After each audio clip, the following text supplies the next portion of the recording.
real coffee. Ayan yung paligid natin. Sarap. Meron na tayong mga nakahanay na mga bansang pupuntahan. Basta hindi ko na na-excite lang ako.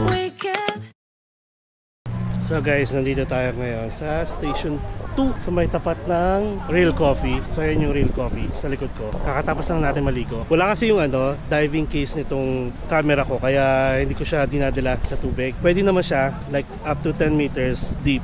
Pero ayokong i-take the risk kasi maraming mga issue yung Ace Pro na kapag nilublog mo, pinapasukan yung battery, ganon. Nakaisang oras din tayo sa dagat and kanina kasi medyo umaraw, tapos ngayon maambon na naman. So currently it is nasa 12:14 PM, lunch time na, pero parang mas gusto ko magkape. So ito, pakita ko sa inyo yung paligid ko ha. So dito tayo kumain last time, yung nag-breakfast tayo ng Liempo Silog, parang Kawali Silog. Tapos dito yung Taj Hotel, na hotel ba siya? Taj Inn, na kung saan kami dati, kung saan kami nag-i-stay dati. Tapos may convenience store, may ATM. Si Kuya Tapos ito yung pwede na, kaso ayan yung paligid natin. Masarap maligo, pero pag maulan, masarap na pag maaraw eh. Ayan.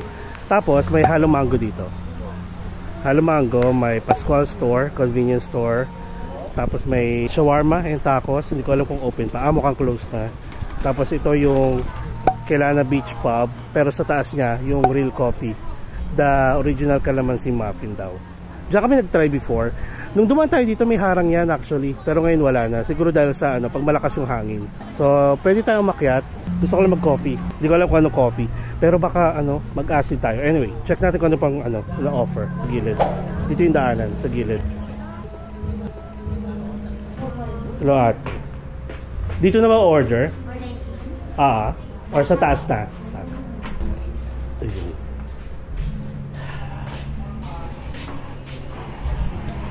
Ayan, may all day breakfast sila. Check natin. $1 million view. Talaga ba? Char. Ayan. Ayan siya. Kuha ka ako. Breakfast. Sa pinaka-tool.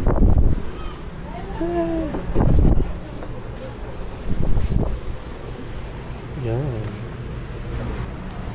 Ito siya. Medyo mahal yung breakfast nila. So meron silang sandwiches. Sige, try na lang natin yung yung pinagmamalaki nila dito, which is calamansi muffin. 80 pesos. Tapos Real Coffee 170.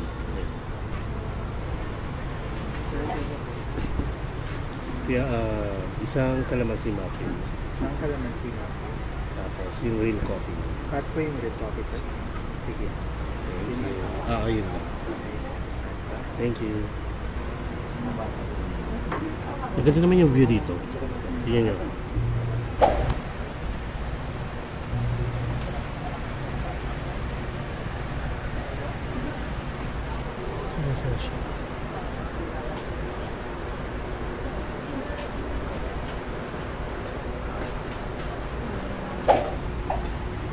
Thank you. Pwede kayong bumili pasalubong kung gusto nyo. Ay, umaraw na ulit. Umaraw na siya.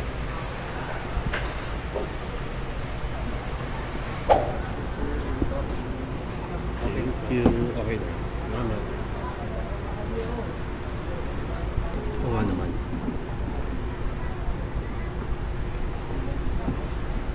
Sabi kasi dito no double dipping. Totoo nga naman. John, walang hangin na pumapasok dito. Maganda sana doon kasi medyo mataas. Dito kasi medyo mababa. Pero anyway, okay pa rin naman. May electric fan naman. May ceiling fan. So actually guys, lang to yung sabi ko nga sa inyo, pumunta tayo ng Boracay just to relax sana. So kung may makita man kayong vlog ano siya, parang bonus na lang siguro. Kasi sayang din naman na nandito tayo. Kung ano lang yung pwede nating magawa. Ganon. Kung ano lang pwede nating maipakita. And ang ending, puro tayo kain. Wait lang ah. Kailangan ko ng motivation. Mga apam.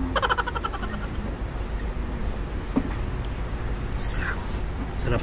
Tikman muna natin yun. Calamansi muffin.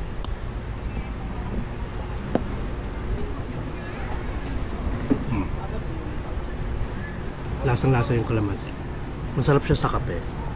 Parang mauumay ka kapag pinapak mo lang siya. So parang ano, muffin tapos kape. Parang ganun. Try natin.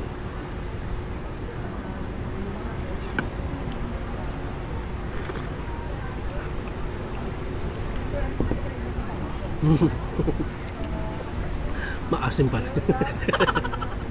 Maasim. Para kung ano, kumain ng pansit canton, calamansi. Si Fat Louie na naman. Si Fat Louie, pina-follow ko yan sa TikTok. Kaibigan niya ni Boracay Daily. Nakita ko siya, dumaan.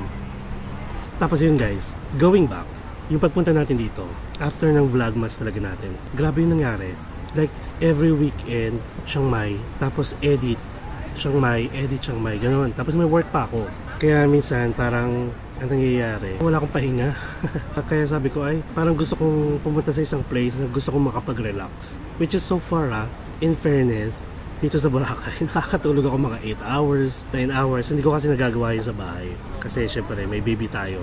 So ano, pag nagigising na rin ako. So yun, yung punta natin dito, like wala talaga akong plano, wala akong itinerary, wala akong activities na kinuha, wala akong tour na kinuha. Hotel lang sa Klook. Sabi ko nga sa inyo, pag gusto niyo lang mga trusted and legit tour activities, mga hotels, just book through Klook. And you can use my promo code MyParagasKlook for instant discount up to 5 times use per account.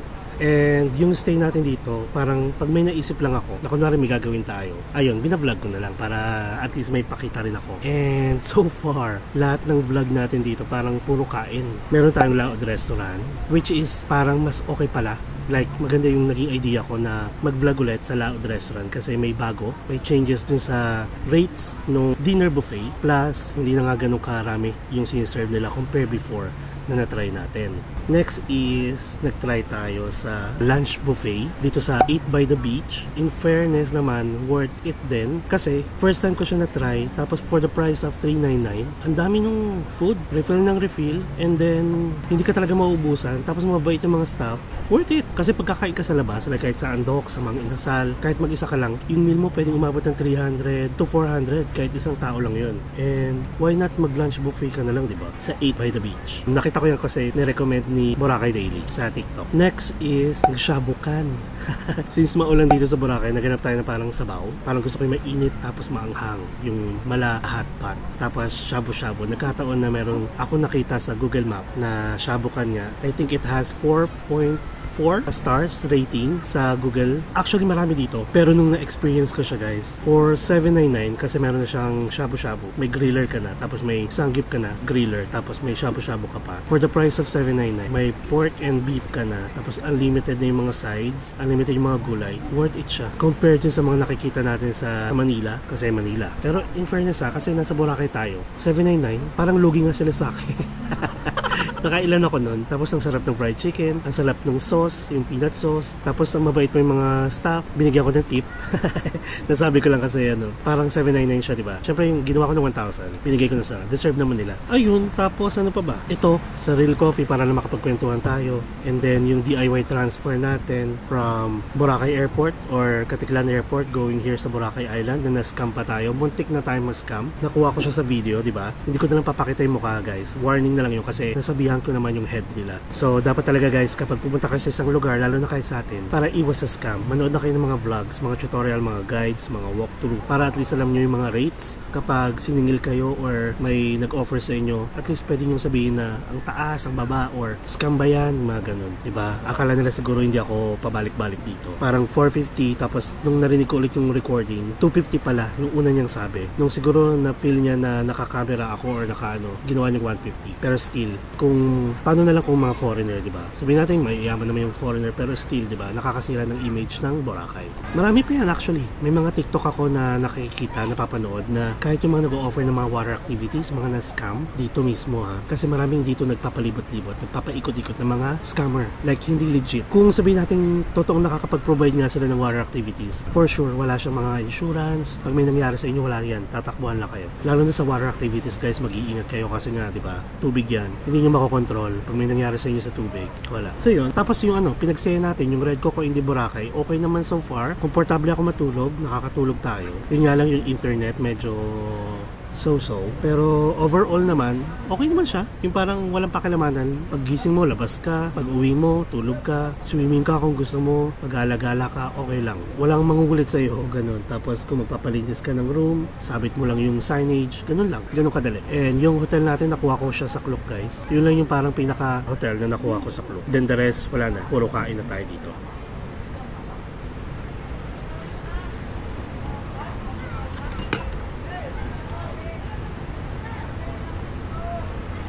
Hindi ko gusto yung kalamansi, guys. Bakit pa kasi ako order ng kalamansi? Kasi gusto ko lang matry. Natry namin before dito, pero parang mga 5 years ago pa, or 6 years ago, 7 years ago, ng mga barkada ko, ng mga kaibigan ko sa gym. Nakalimutan ko na yung lasa, pero bakit nga ba ako nang pa-order? Pero anyway, pag nagpapansit canton kasi ako, guys, pansit palabok, malabon, kahit sa pad thai, ayoko naglalagay ng kalamansi or lime. Hindi ko lang gusto yung parang asim na lasa niya. Ending, umorder tayo ng kalamansi muffin. Naaasiman ako. Totoo naman, maasim kasi kalamansi na, di ba? Pero not for me. Hindi ko siya gusto. Ayun. Naka 1/4 lang ako. Mag-coffee na lang tayo. Ay. Ayun guys, yung pakita ko nga sa inyo.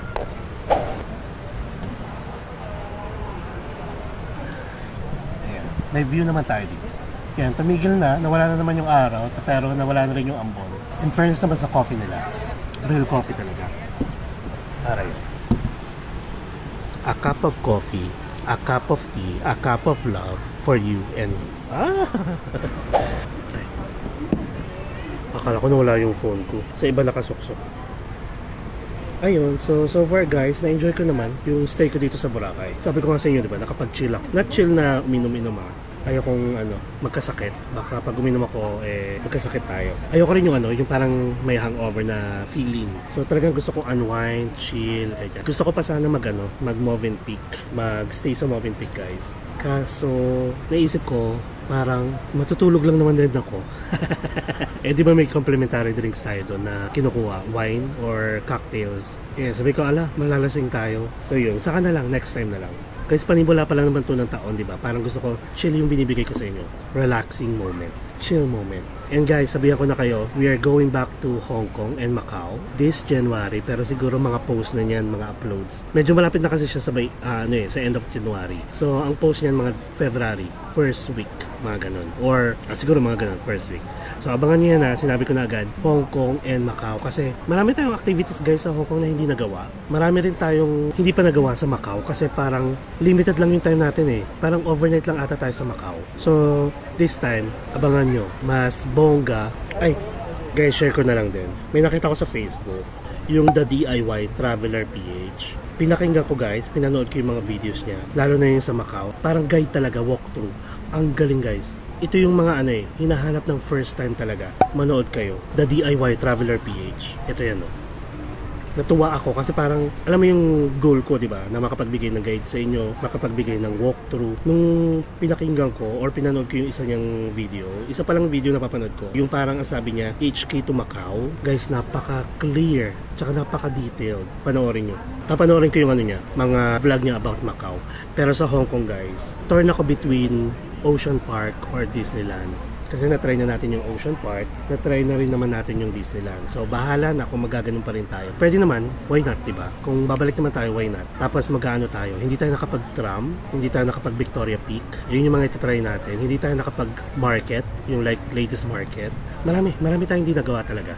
So this time parang i-feel natin yung mga hindi natin nagawa. Tapos bahala na. Watch out na lang and stay tuned to my channel syempre. And sabi ko nga sa inyo guys, I'm super excited this 2025. Meron na tayong mga nakahanay na mga bansang pupuntahan. Sorry naman kung meron tayong bansang babalikan. Pero syempre, sabi ko nga sa inyo, pag babalik tayo, may iba tayong papakita. I-showcase. Pero kung may bago naman tayo, syempre, i-showcase. Pero syempre, may bago rin tayong bansang pupuntahan. Example, magbe-Vietnam tayo. Example. So yun, may Vietnam din tayo guys. 'Di ba? May Ho Chi Minh, may Hanoi, tsaka may Da Nang. So ano yun? Hindi yun lahat i-showcase natin sa isang puntahan lang, sa isang trip. Babalikan natin yan lahat, pa isa-isang city. Para naman at least na highlights natin kung ano yung activity sa mga tour na ino-offer doon sa lugar na yon. Para hindi natin kailangan tumawid, parang from Da Nang going to Ho Chi Minh or Da Nang going to Sapa, mga ganyan, or going to Hanoi. Kasi ano yan Da Nang and Bana Hills, ayan magkasama. Hanoi and Sapa, ayan, magkasama.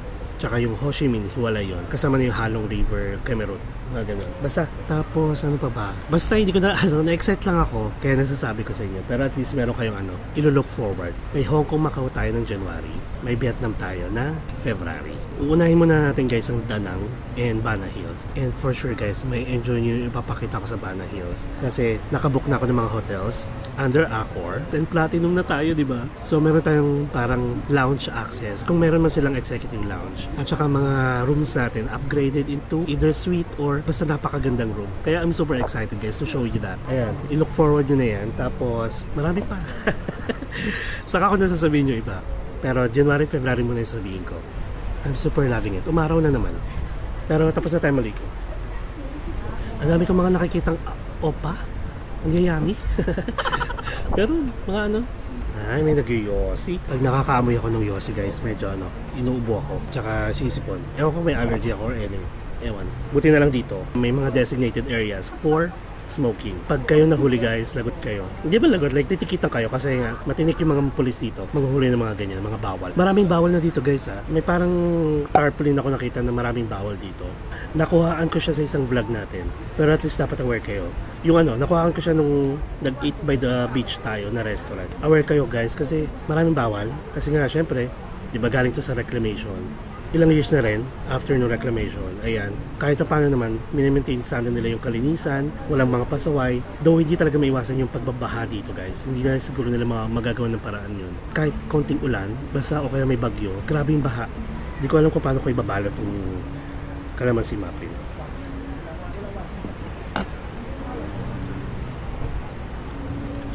Hindi ako pero ganun.